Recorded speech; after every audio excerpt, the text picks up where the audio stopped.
Assalamualaikum warahmatullahi wabarakatuh. Bismillahirrahmanirrahim. Alhamdulillahirabbil alamin. Allahumma shalli wa sallim ala sayyidina Muhammadin sholatan taghfiru biha dzunub wa tuslihu bihal qulub wa tandaliqu bihal usub wa talyinu bihas su'ub wa ala alihi wa sahbihi ilaihi mansub. Rabbi shrah li sadri wa yassir li amri wahlul 'uqdatam min lisani yafqahu qawli, amma ba'du. Para pemirsa yang kami hormati, kaum muslimin rahimakumullah. Alhamdulillah kita bisa saat ini kita masih diberi karunia oleh Allah dalam kehidupan yang damai, Indonesia yang tenang, ibadah kita lebih menjadikan kita dekat dengan Allah. Salawat dan salam semoga tercurahkan kepada junjungan Nabi Agung Muhammad SAW. Semoga anak kita, keluarga kita pinaringan syafaat pada yaumul qiyamah. Allahumma amin. Bapak Ibu yang kami hormati, saudara-saudara sekalian, ada satu periodisasi ketika kita dalam kehidupan. Ketika kita kecil, kita diajari untuk berbicara. Ketika kita menginjak bisa bangun, kita diajari untuk bertindak, berucap, melakukan sesuatu, mulai dari kita melakukan sholat. Setelah kita agak dewasa, kita diajari bagaimana kita sholat, kita menirukan sambil kita mempelajari bagaimana agama ini berkelanjutan. Setelah kita agak dewasa, kita belajar tentang bagaimana fikih, bagaimana kita sah tidak sahnya dalam sholat. Kita belajar bagaimana batal tidak batalnya dalam ibadah, sampai kepada halal haramnya kita bertindak. Kita sinau itu dalam sekian tahun sambil terus menerus kita melakukan sesuatu yang menurut Allah harus mendapatkan ridhonya. Kita harus selalu melakukan sesuatu, tahapan kita itu untuk selalu meraih pada satu tahapan ridho pada Allah. Setelah kita mengalami periodisasi itu, kita akan mengalami pada usia-usia yang kalau Mbah Maimun itu dengan jenjang 7. Jenjang 7 tahun, 14 tahun, sampai pada 42, 49. Periode 42 itu satu periode yang sampai harus pada kita belajar untuk tentrem dalam hati, dalam ibadah. Apalagi sudah menginjak pada usia 49. Pembelajaran apa yang harus kita tekuni? Mungkin kita sudah fikih sudah matang gitu ya. Fikih kita pada sebuah inti sebenarnya sederhana banget inti fikih itu. Bagaimana kita wudhu sah, bagaimana kita sholat sah, itu selesai sebenarnya, keseharian kita selesai. Ketika kita wudhu sudah kita merasa sah dengan sekian dalil dan sebagainya, menurut guru, menurut kitab kita selesai, fikih kita sah. Sholat kita, yang penting ikuti fikih gitu kan.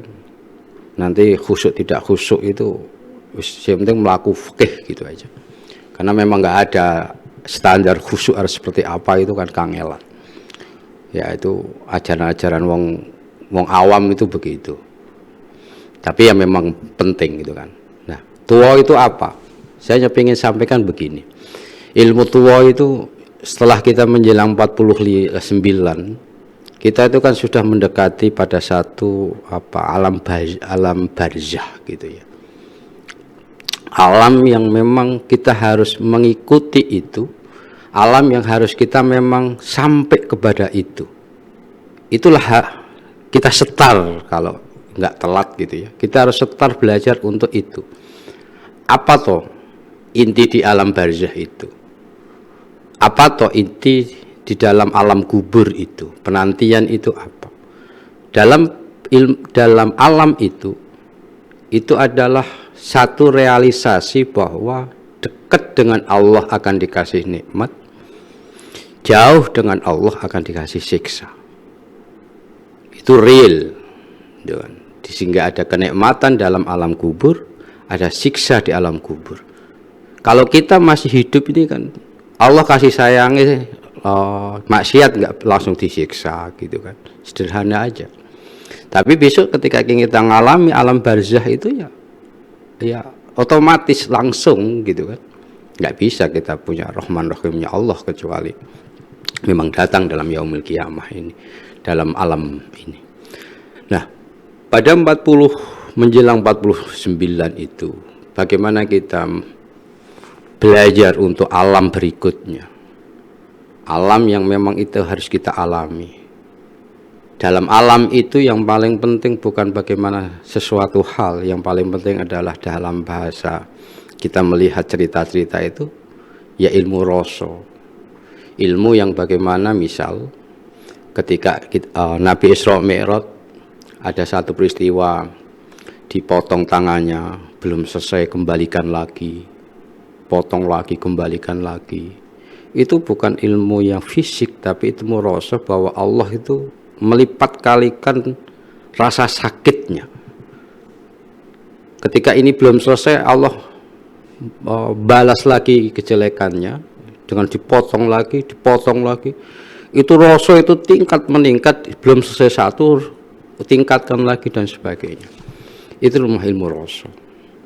Nah, kita belajar ilmu rasa iki rada serius sithik ra apa-apa gitu kan. Sarep tuwa itu ora entuk guyon gitu kan. Dadi ana rada serius itu. Ilmu rasa itu apa? Dalam bahasa Islam adalah bagaimana ilmu tasawuf. Bagaimana ngerasake sesuatu di alam ini. Bagaimana kita merasakan alam ini adalah pemberian Allah. Sehingga kita menggunakan ilmu tasawuf adalah bagaimana kita merasa kedekatan kita kepada Allah. Merasakan kita sesuatu itu ya memang hak mutlaknya Allah. Ini penting harus kita belajar. Karena orang ketika belajar bagaimana rasa Allah dan sebagainya, kita praktekkan keseharian, itu menjadi nikmat. Intinya apa? Bahwa Allah itu menciptakan kotak qadar itu setiap saat. Allah menciptakan kejadian sesuatu itu tanpa harus kita pikirkan, harus terpikirkan dan sebagainya. Dan kita harus menerima itu. Dan ini setiap saat berubah. Kalau kita memiliki ilmu rasa, ilmu tasawuf itu kedekat dengan Allah, kita akan enak aja ngalaminya. Kita akan enjoy saja dalam setiap saat. Kita tidak lagi dituntut oleh akal bahwa kita ini kejadian harus begini. Sehingga ketika kita mengikuti alam ini, kita nunut alam ini, kita mengikuti alam ini, maka sebenarnya kita itu sudah mengikuti Allah. Contoh misal, ketika saat ini kita hujan, kita nikmati hujan itu. Oh memang kejadian alam ini harus hujan. Jangan dipaksa untuk wah nek udan begini, nek udan begini, bukan begitu cara hidup kita. Ketika kita mengalami satu misal kepetuk dengan orang lain, ya kita nikmati saja. Tidak harus kita hindari dan sebagainya. Mungkin orang itu seneng atau tidak, memang kejadian alam saat itu adalah itu. Nah, kalau ini kita bisa menikmati kejadian seperti ini, maka Allah itu begitu dekatnya. Allah itu memberikan satu bimbingan itu tidak terlalu sulit gitu loh. Maka rasakan apa yang ada di sekitar kita. Nikmati apa yang ada di sekitar kita. Maka itu bagian keimanan yang tertinggi adalah menerima takdir qadarnya Allah. Karena secara singkat bahasa takdir itu artinya adalah sesuatu yang sudah terjadi. Sesuatu yang terjadi itu harus kita nikmati, memang itu takdirnya Allah dan tidak kita bisa mengubah.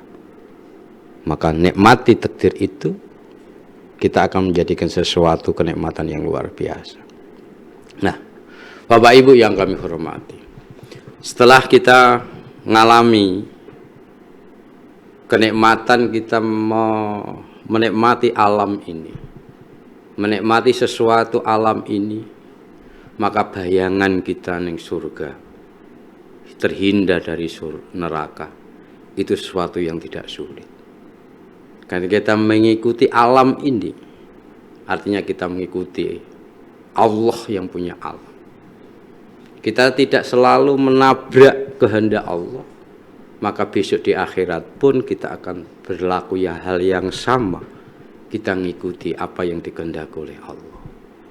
Ketika sesuatu yang saat ini kita alami merasakan nyaman dengan kehidupan yang diberikan Allah, maka kenyamanan itulah yang nanti akan dilipat gandakan, dilipat kalikan oleh Allah. Hukum rumus surga neraka itu kan hanya sederhana, lipatan kali.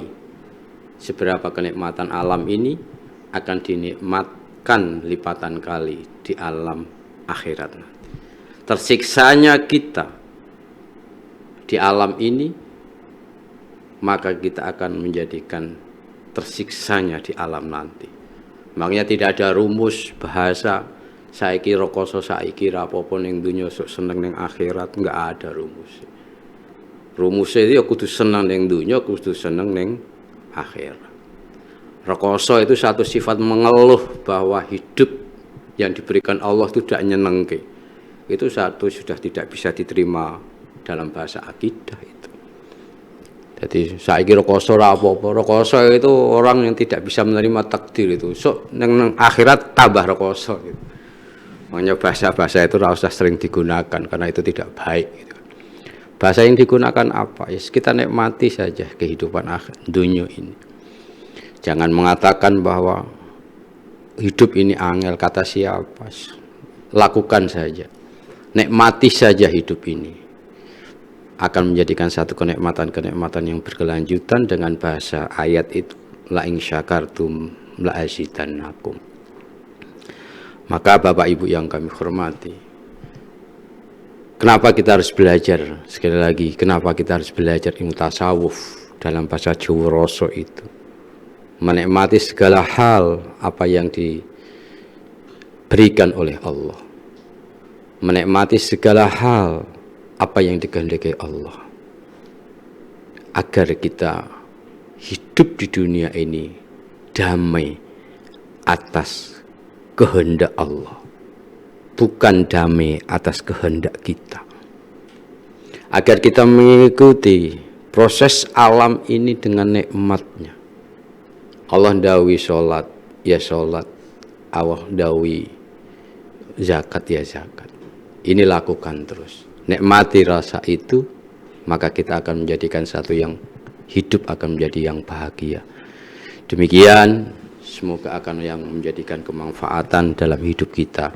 Sekali lagi, ayo wis tuwa fikihnya kita cukupkan, ora usah jimat apa meneh debat-debatan, ora penting gitu ya. Iki sah tidak sah itu rasa jelimet-jelimet le mikir gitu kan. Yang paling penting saat ini kita ini wong tua ya.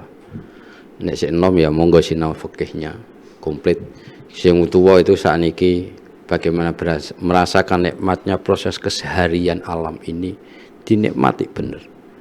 Kenikmatan ini akan menjadi khalidina fiha abada.